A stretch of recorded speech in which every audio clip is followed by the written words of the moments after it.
So for some reason, and I don't know why, but I'm kind of okay with it. Nick Wright, he used to be an absolute clown. You guys follow the channel, you already know that.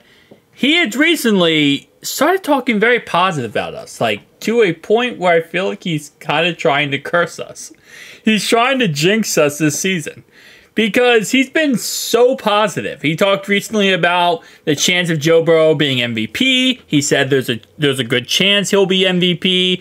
He did talk about how, you know, there's a good argument that Joe Burrow is the second best quarterback in football. Like, he's actually making logical sense. And then he even went as far till today here, as we have this on the screen. He made a top 5 roster list. But he did actually point out a very good point, and that is simply most roster rankings do not include the quarterback, and the quarterback is one of the most important spots available. So, yeah, I don't know what's going on here, to be honest, but he's, like, actually going crazy when it comes to, like, logic?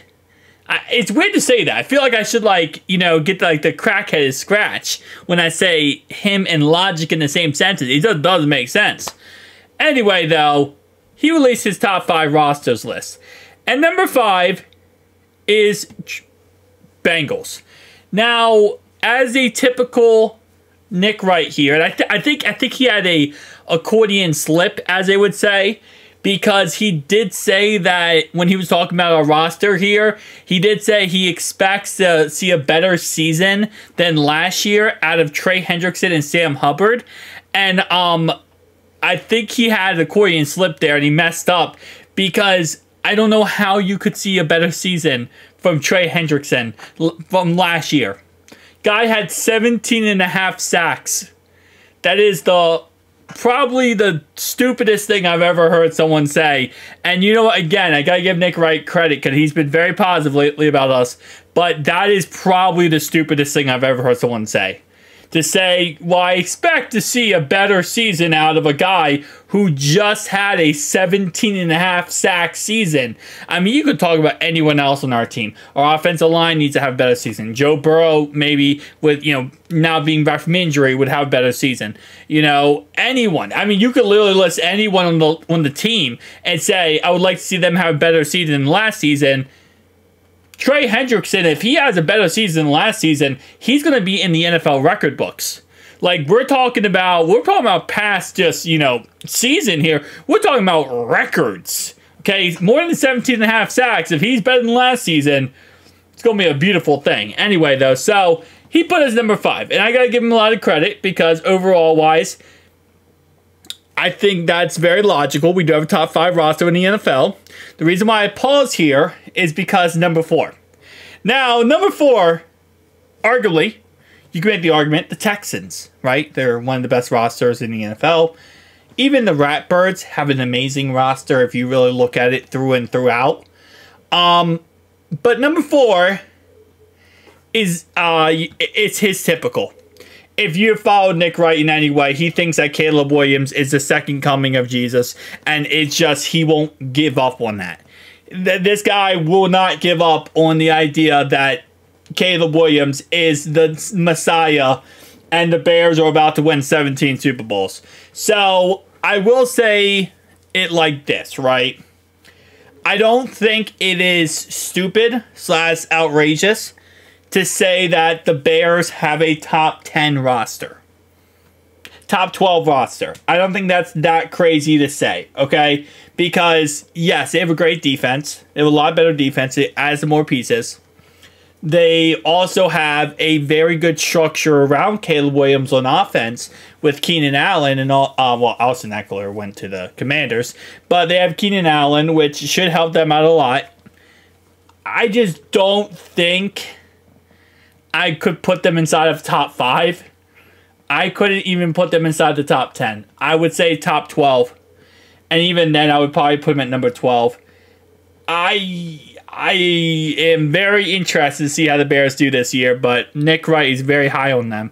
It's like the one time he's very, like, pro-us and nice to us and logical with us, he has to put the freaking Bears at number 4 and just discredit everything he says.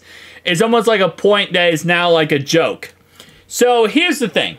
He puts the 49ers at number 3. Now he does say in this that he's doing this in the context of not having Brandon Ayuk. So he's doing this as they're the 3rd best roster in the NFL, and they traded away Brandon Ayuk. And yeah, I mean, the 49ers are such an interesting team. They had to cancel their practice recently because of the fact they didn't have enough healthy players.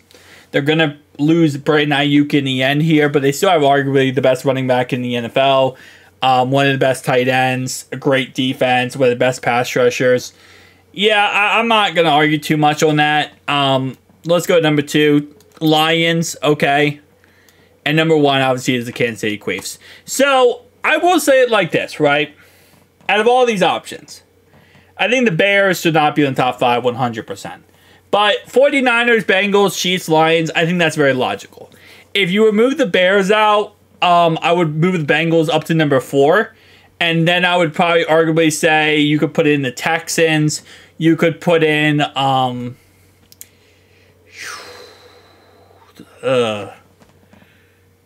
Texans, Ratbirds. I'm trying to think of a list of teams here, and I'm like blanking on a list. The Jets, I think you could put on there, like for roster wise. The Bills, I'd put them somewhere in the top 10. Like, there's a couple teams you could put at number 5 if you did move the Bears and put the Bengals down 1. But other than him discrediting his point of with the Bears, I think it's a pretty good list. I definitely will say that. Outside the Bears, I think this is a pretty logical list. And again, I don't know what happened with him. I don't know if, like, you know, he just somehow, some way gained some logic. But this man is actually, like, saying logical things now. And I never in my life thought I'd ever say that. Him and Colin Cowherd has been the biggest clowns of the internet. Well, as he skipped that list too. But now it's like he's actually making logical points and stuff he says I don't laugh at as much. And I'm like, wow, yeah, cool. Joe Burrow could be MVP, 100%. Joe Burrow could go win a Super Bowl. Whoa, okay. Like, he's actually making logical sense. So either I'm living in a alternate universe here, or something is going on, because there's no way that my life has turned so much with the NFL that now Nick Wright is actually logical. Maybe they told him. Maybe they were like, hey, dude, you gotta, like, start actually saying logical stuff here. I don't know. He still says the Bears are gonna be the Super Bowl team. You know what? Never mind. He's illogical, logical. An illogical fallacy. That's a word. Peace out.